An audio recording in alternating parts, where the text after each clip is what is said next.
So Fritz, what did your parents do for a living, and how did that affect you? That's a good question. So I just happen to have this picture of my dad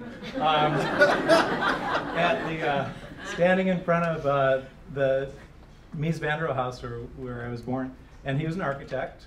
So that's why he was one of the first residents back in 1959. You notice there's no landscaping at that point. Looks like it fell out on the moon.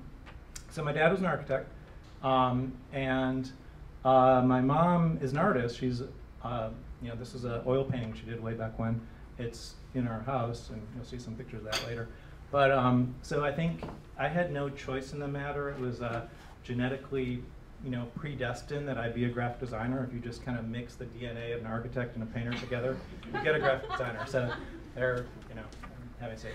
But I think it's also interesting because I heard somewhere that if one of your parents is self-employed, you're much more likely to be self-employed.